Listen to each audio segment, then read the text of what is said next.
Yes ശംഖു, പതിവ് രീതിയിൽ നിന്ന് വ്യത്യസ്തമായി വിഭിന്നമായി മലയാളികൾ മാറി ചിന്തിക്കുമോ? തീർച്ചയായിട്ടും അതെ. ഇത്തവണ ഒരു മാറ്റത്തിന് വേണ്ടി തന്നെയാണ് മലയാളികൾ വോട്ട് ചെയ്യുക എന്നുള്ളതാണ് എന്റെ പൂർണ്ണമായിട്ടുള്ള ബോധ്യം, എന്റെ ഉറച്ച വിശ്വാസം. നോക്കൂ, അതിജീവനമാണ് ജനങ്ങളെ സംബന്ധിച്ചിടത്തോളം ഏറ്റവും വലിയ രാഷ്ട്രീയം.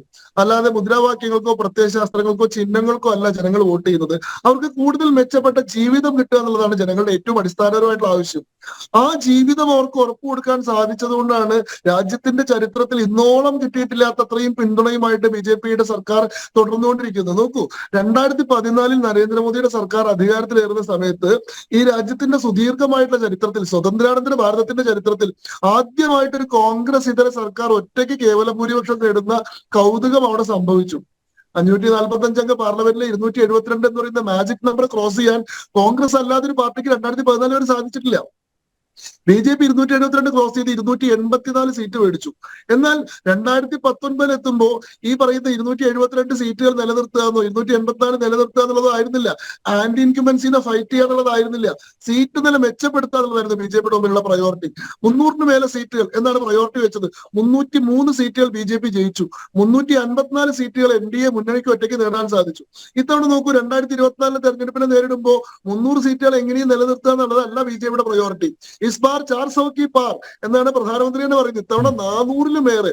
എങ്ങനെയാണ് അത് സാധിക്കുന്നത്? കാരണം ഓരോ തവണയും ഡെലിവർ ചെയ്യുന്നത് കൊണ്ട്, 5 തവണത്തെ സർക്കാരുകൾ ഡെലിവർ ചെയ്യുന്ന ജനക്ഷേമ പദ്ധതികൾ, ജനോപകാര പദ്ധതികൾ, സാമൂഹ്യ സുരക്ഷാ പദ്ധതികൾ, ഇത് എത്രയോ കോടിക്കണക്കിന് ജനങ്ങളെ കൂടിയാണ് ബി.ജെ.പി ഫോൾഡിലേക്ക് കൊണ്ടുവരുന്നത്. അവരുടെ മതം എന്തു ആയിക്കോട്ടെ, അവരുടെ ജാതി എന്തു ആയിക്കോട്ടെ, അവരുടെ രാഷ്ട്രീയം എന്തു ആയിക്കോട്ടെ, പക്ഷെ അവരുടെ ജീവിതത്തിൽ അനുഭവവേദ്യമായിട്ടുള്ള ഒരു മാറ്റം അവിടെ ഉണ്ടാക്കുന്നു. ഇപ്പൊ എന്തുകൊണ്ടാ വനിതാ വോട്ടർമാർ കൂടുതലായിട്ട് ബി.ജെ.പിയെ പിന്തുണയ്ക്കുന്നത്? ആദ്യത്തെ തെരഞ്ഞെടുപ്പിൽ 33% മാത്രം വോട്ടുണ്ടായിരുന്ന ബി.ജെ.പി 2014-ൽ 2019 ആയപ്പോൾ 37% വോട്ട് ഒറ്റയ്ക്കുള്ള പാർട്ടിയായി മാറി.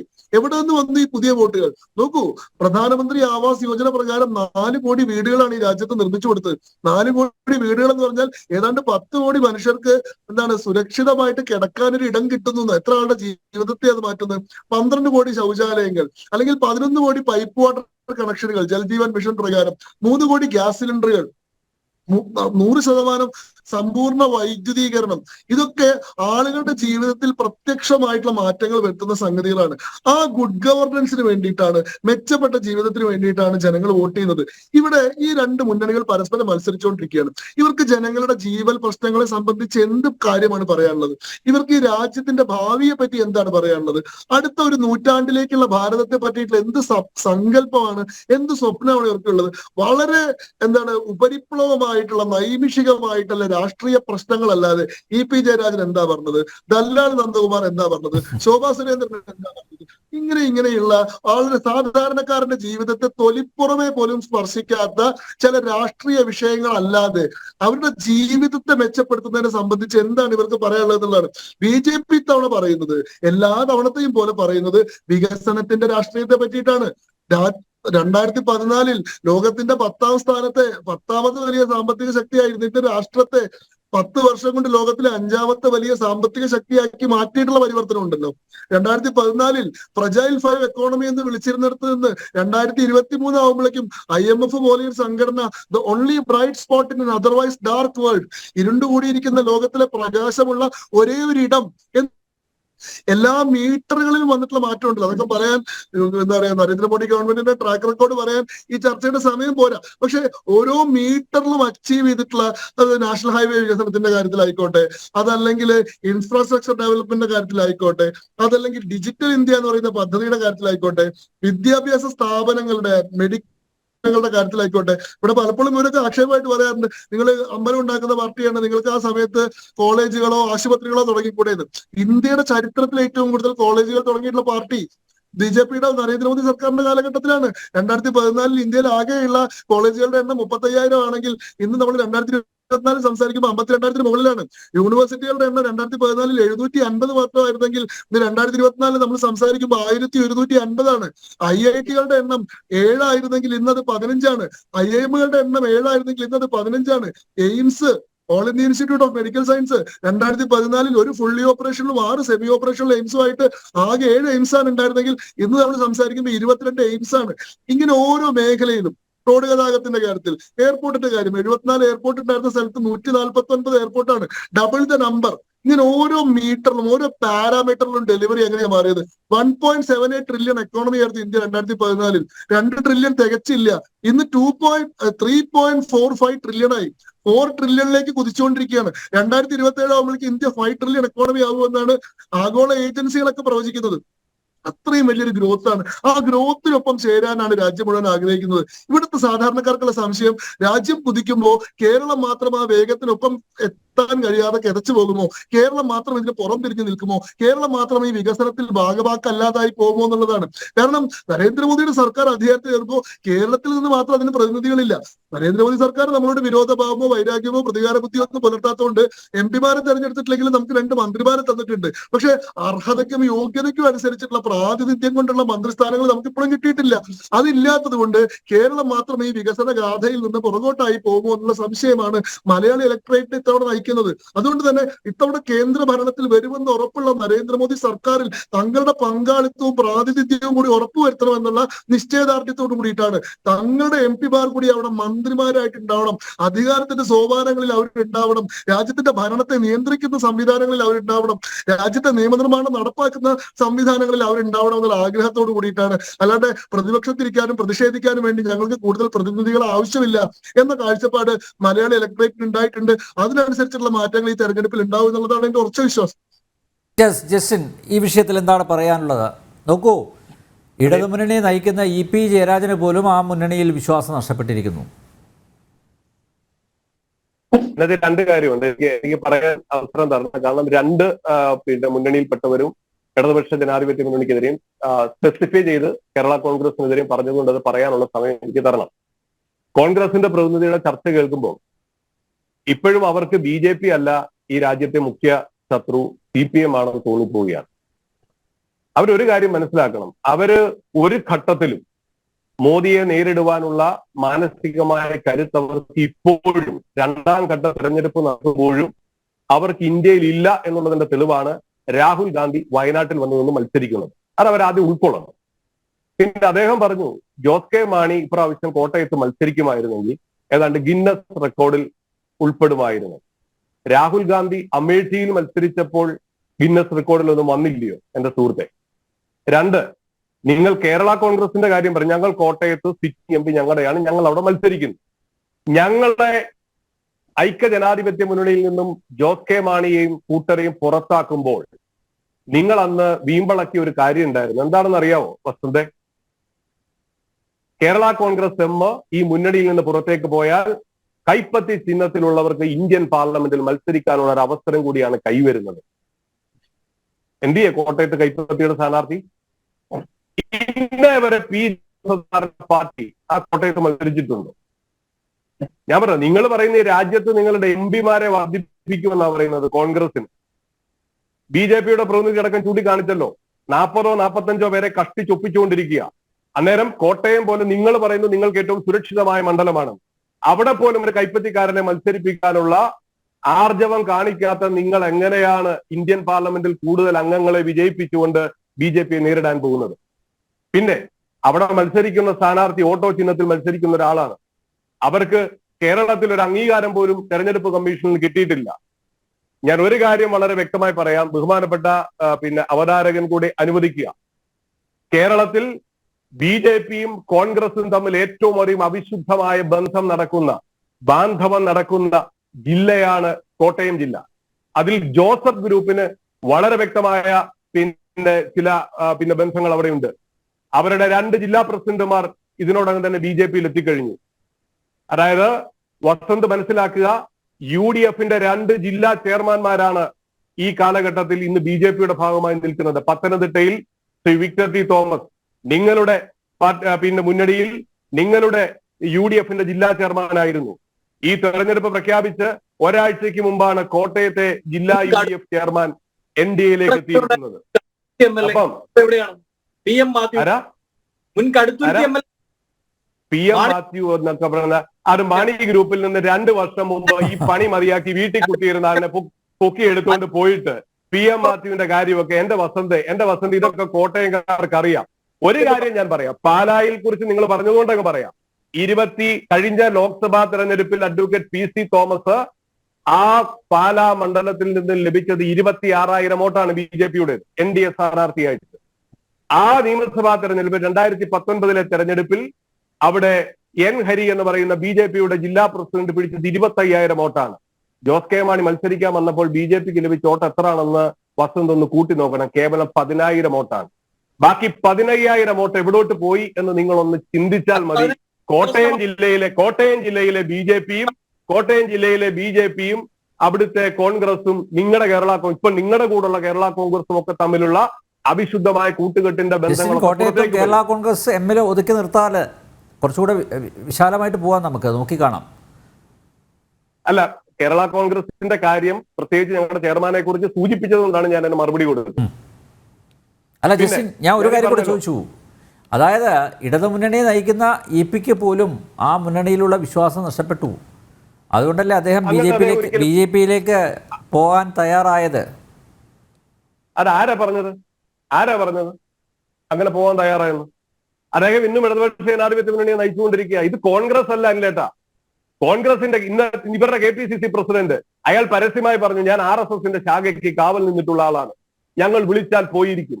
ഇവർ ഈ പറയുന്നല്ലോ, അദ്ദേഹം ഇപ്പോൾ വസന്ത് നിൽക്കുന്ന പത്തനംതിട്ട പാർലമെന്റ് മണ്ഡലത്തിൽ അവിടുത്തെ BJPയുടെ സ്ഥാനാർത്ഥി ആരാ? ഇവരുടെ അനിശ്ചയത്തിനായ നേതാവ് ശ്രീ AK ആന്റണിയുടെ മകനാണ്.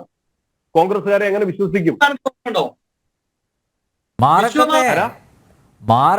മാറി ചിന്തിക്കട്ടെ ജസ്റ്റിൻ. അല്ല, ഞങ്ങൾക്ക് മാറി ചിന്തിക്കേണ്ട കാര്യമല്ല. EP ജയരാജൻ ഇപ്പോഴും ഇടതുപക്ഷ ജനാധിപത്യ മുന്നണിയിലുണ്ട്. നിങ്ങളുടെ കൂട്ടത്തിലുള്ളവരൊക്കെയാണ് BJP പാളയത്തിലേക്ക് പൊക്കൊണ്ടിരിക്കുന്നത്. പിന്നെ ഒരു വടക്കേ മുഖ്യമന്ത്രി കഴിഞ്ഞ ദിവസം പറഞ്ഞല്ലോ, കോൺഗ്രസിലെ ഒരു വിഭാഗം നേതാക്കന്മാർ ഒരു പുതിയ പാർട്ടി ഉണ്ടാക്കി NDAയിലേക്ക് വരാൻ എല്ലാവിധമായ ചർച്ചകളും ഞങ്ങൾ നടത്തി എന്ന് പറഞ്ഞതും നിങ്ങൾ കേട്ടല്ലോ. നിങ്ങൾക്ക് അതൊന്നും വിഷയമല്ല.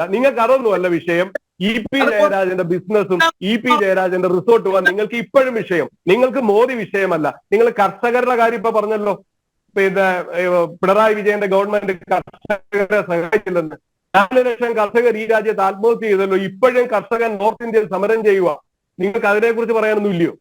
വസന്ത്, ഞാൻ പറഞ്ഞു കോൺഗ്രസ് ഈ രാജ്യത്ത് ചിന്തകളാണ്. അല്ല, ഞാൻ അതല്ല പറഞ്ഞത്. ആ സമരത്തെ കുറിച്ച് പോലും കോൺഗ്രസിന് പറയേണ്ട. ഇവിടെ കേരളത്തിൽ ഇവർക്ക് ഇപ്പോഴും ഇവരുടെ സംസാരം കേട്ടാൽ കേരള നിയമസഭയിലേക്ക് നടക്കുന്ന തെരഞ്ഞെടുപ്പാണെന്ന് തോന്നിപ്പോവുക. പിന്നെ ബഹുമാനപ്പെട്ട BJPയുടെ നേതാവ് വസന്ത് തന്നെ പറഞ്ഞ വേറൊരു കാര്യം കൂടെ ചൂണ്ടിക്കാണിക്കാം. തമിഴ്നാട്ടിൽ ചെന്നാൽ രാഹുൽ ഗാന്ധിയുടെ പടം വെക്കുമെന്ന്. തമിഴ്നാട്ടിൽ രാഹുൽ ഗാന്ധിയുടെ പടം അല്ല സാറേ പ്രധാനമായിട്ട് നിൽക്കുന്നത്. കരുണാനിധിയുടെ പടവും രാഹുൽ ഗാന്ധിയോടൊപ്പം CPMന്റെ ജനറൽ സെക്രട്ടറി യെച്ചൂരിയുടെ പടവുമുണ്ട്. മഹാരാഷ്ട്രയിൽ ചെന്നാലും അവിടെ യെച്ചൂരിയുടെ പടമുണ്ട്, രാഹുൽ ഗാന്ധിയുടെ പടമുണ്ട്. അവിടെ മികച്ചു നിൽക്കുന്നത് ശരത് പവാറിന്റെ പടം. അല്ല ജസ്റ്റ് ഒരു കാര്യം ചോദിച്ചോട്ടെ, കേരളത്തിൽ പിണറായി വിജയന്റെ പടം കണ്ടേയില്ലല്ലോ സ്ഥാനാർത്ഥികളോടൊപ്പം. അതെന്ത് പറ്റി? ഇടതുപക്ഷ ജനാധിപത്യ മുന്നണിക്ക് പിണറായി വിജയന്റെ പടം വെക്കണമെന്ന് എവിടെങ്കിലും നിർബന്ധമുണ്ടോ? നിർബന്ധമില്ല. പക്ഷെ എന്നാലും ഈ 20 നിയോജക മണ്ഡലത്തിലും പിന്നെ നിറഞ്ഞു നിന്ന ഈ പ്രചരണ പ്രവർത്തനങ്ങൾക്ക് നേതൃത്വം കൊടുത്തൊരു മനുഷ്യനെ ഇനിയും പോസ്റ്ററിലൂടെ പടം അടിക്കണം എന്ന് പറയുന്നതിനകത്ത് എന്താ അർത്ഥമുള്ളത്? ഇതൊക്കെയാണോ വിഷയം? സുരേഷ് ഗോപിയുടെ പടത്തിൽ എല്ലാം അങ്ങ് നരേന്ദ്രമോദി ഉണ്ടോ? എല്ലാം ഒന്നുമില്ല.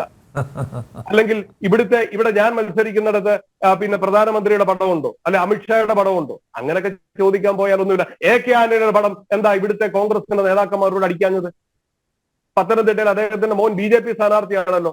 അത്ര വലിയ ആവേശവും ആത്മാർത്ഥതയും ഉണ്ടായിരുന്നെങ്കിൽ AK ആന്റണിയുടെ പടമെങ്കിലും ആന്റണിയുടെ കൂടെ അടിക്കാനുള്ള ഒരു മര്യാദ കോൺഗ്രസ് കാണിക്കണ്ടേ?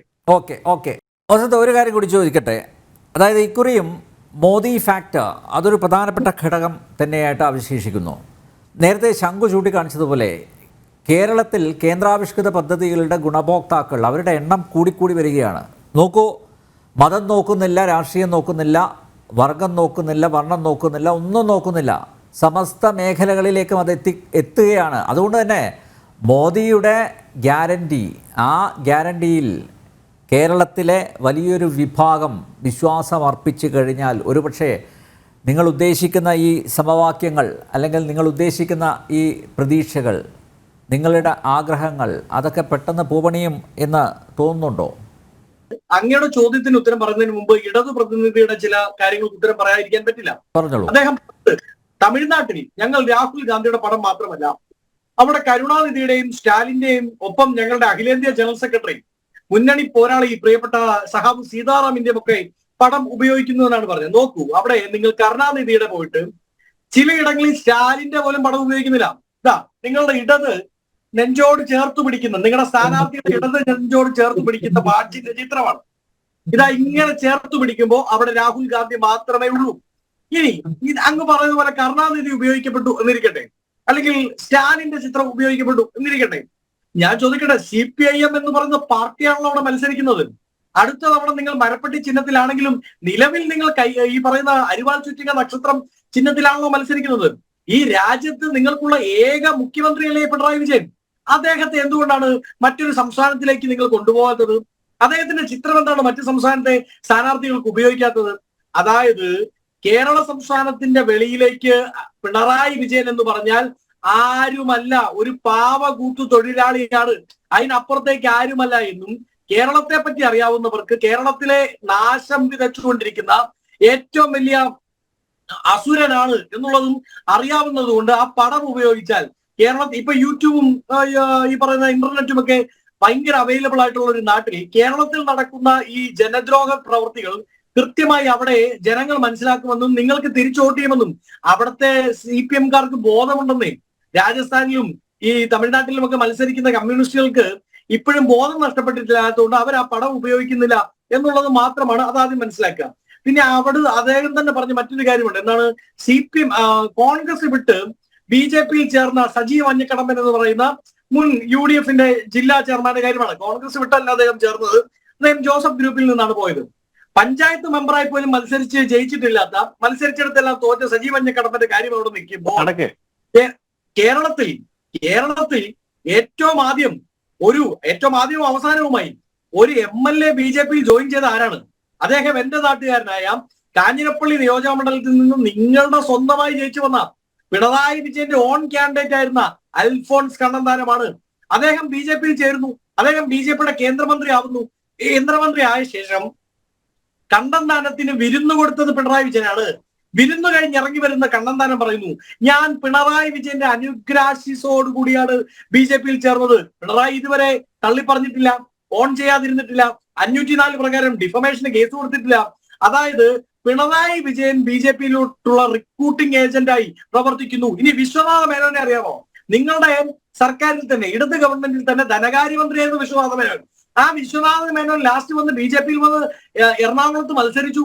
അങ്ങനെ എത്രയോ ജനപ്രതിനിധികളെ BJP-ക്ക് സംഭാവന ചെയ്ത് നിങ്ങളാണ് പറയുന്നത്. ഇവിടെ ഏതോ പഞ്ചായത്തിൽ പോലും മത്സരിച്ചു തോറ്റ സജീവ് മഞ്ഞക്കടമ്പൻ, ആ മഞ്ഞക്കടമ്പൻ BJP-യിലേക്ക് പോയാൽ പത്മജ വേണുഗോപാലിനെ അറിയാമോ? വലിയ സംഭവം ഉണ്ടാവുമെന്ന്. പത്മജ വേണുഗോപാലിനെ അറിയാമോ? എവിടെയാ ജയിച്ചത്? അറിയാവോ? അനിലാന്റണിയെ നിങ്ങൾക്ക് അറിയാവോ? ഞാൻ പറഞ്ഞത് നിങ്ങൾ വർത്തമാനകാലത്ത് ജീവിക്കുക. സമയമില്ല, ഞാൻ പറഞ്ഞ മുൻ MLA-യുടെ മുൻ ധനകാര്യ വകുപ്പ് മന്ത്രിയുടെ കാര്യമാണ്.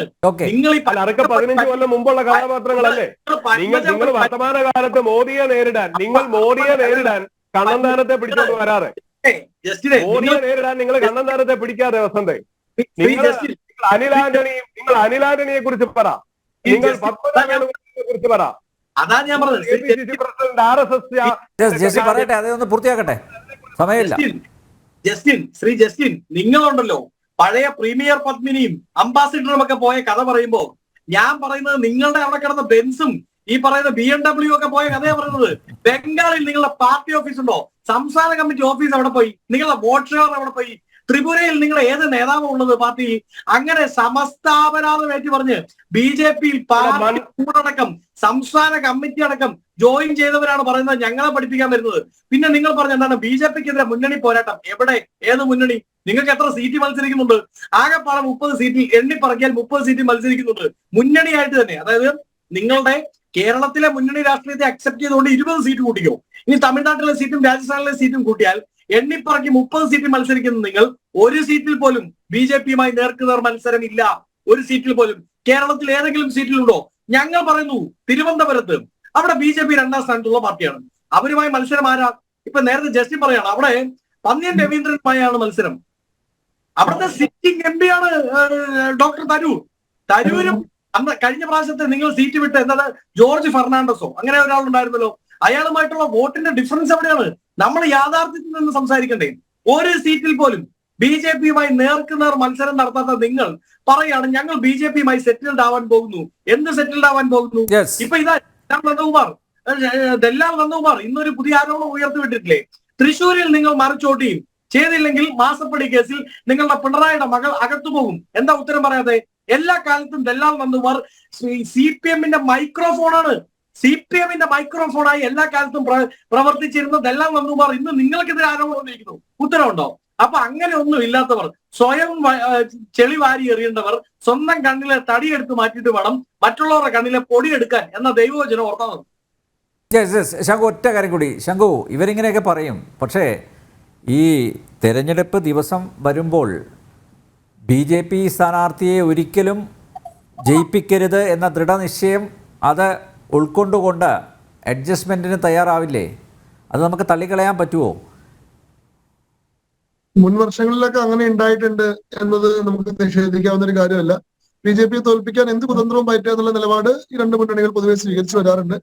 പക്ഷെ ഇത്തവണ ആ പരിശ്രമങ്ങളൊന്നും വിജയിക്കാൻ പോകുന്നില്ല. പിന്നെ രണ്ടുപേരും ഒന്നിച്ചു നിന്നാലും വെവ്വേറെ ശ്രമിച്ചാലും ഇത്തവണ കേരളത്തിലെ ധാരാളം മണ്ഡലങ്ങളിൽ ബി ജെ പി സ്ഥാനാർത്ഥികൾ വിജയിച്ചു വരുന്ന കാഴ്ചയാണ് നമ്മൾ കാണാൻ പോകുന്നത്. ഇത്തവണ ഞാൻ ആദ്യമേ പറഞ്ഞതുപോലെ കേരളത്തിലെ ഒരു അക്കൗണ്ട് അല്ല, ധാരാളം അക്കൗണ്ടുകളുള്ള ഒരു ബ്രാഞ്ച് മുഴങ്ങി കേൾക്കുന്നുണ്ട്.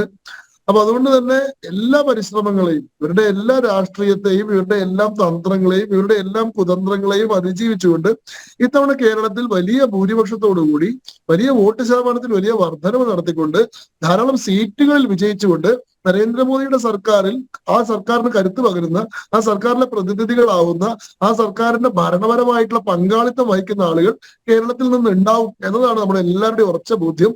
എനിക്ക് പറയാനുള്ളത്, ജനാധിപത്യത്തിന്റെ ഏറ്റവും വലിയ ഉത്സവമാണ് നാളെ നടക്കാനിരിക്കുന്നത്. 5 വർഷത്തിൽ ഒരിക്കൽ നടക്കുന്ന തെരഞ്ഞെടുപ്പ് എന്ന് പറയുന്നത് ജനാധിപത്യ പ്രക്രിയയുടെ ഏറ്റവും സുന്ദരമായിട്ടുള്ള മുഹൂർത്തമാണ്. ഈ ചർച്ച കാണുന്ന മുഴുവൻ പ്രേക്ഷകരും നാളത്തെ അവസരം വിനിയോഗിക്കണം. എല്ലാവരും നിർബന്ധമായിട്ട് നാളെ വോട്ട് ചെയ്യണം. ഒരു കാരണവശാലും വോട്ട് ചെയ്യാതിരിക്കരുത്. രാജ്യത്തെ അടുത്ത 5 വർഷത്തെ ഭരണത്തെ തെരഞ്ഞെടുക്കാനുള്ള നമുക്ക് ജനാധിപത്യം തരുന്ന ഒരു അവസരമാണിത്. ആ അവസരം എല്ലാവരും പൂർണ്ണമായി വിനിയോഗിക്കണം. ഏറ്റവും ശരിയായിട്ടുള്ള തെരഞ്ഞെടുപ്പ് തന്നെ നിങ്ങൾ ഓരോരുത്തരും നടത്തണം. അങ്ങനെ ഈ രാജ്യത്തെ കൂടുതൽ ശക്തിപ്പെടുത്തുന്ന, ഈ രാജ്യത്തിന്റെ മുന്നോട്ട് പോക്കിന് കൂടുതൽ വേഗം പകരുന്ന, ഈ രാജ്യത്തിന്റെ ഭാവിയെ കൂടുതൽ ശോഭനമാക്കുന്ന ഒരു തീരുമാനമെടുക്കാൻ എല്ലാവരും തയ്യാറാണോ എന്നാണ് ഞാൻ അപേക്ഷിക്കുന്നത്. ജനോത്സവത്തിനാണ് നാളെ കേരളം സാക്ഷ്യം വഹിക്കുന്നത്. പ്രതീക്ഷകൾ വെച്ച് പുലർത്തുകയാണ് 3 മുന്നണികളും. എന്തായാലും കേരളം മാറി ചിന്തിക്കുമോ എന്നാണ് ഏവരും ഉറ്റുനോക്കുന്നത്. നമുക്ക് നോക്കാം. ജനറൽ ഡിബേറ്റ് ഇവിടെ പൂർണ്ണമാകുന്നു. ചർച്ചയിൽ പങ്കെടുത്ത എല്ലാ അതിഥികൾക്കും നന്ദി, ഒപ്പം പ്രേക്ഷകർക്കും.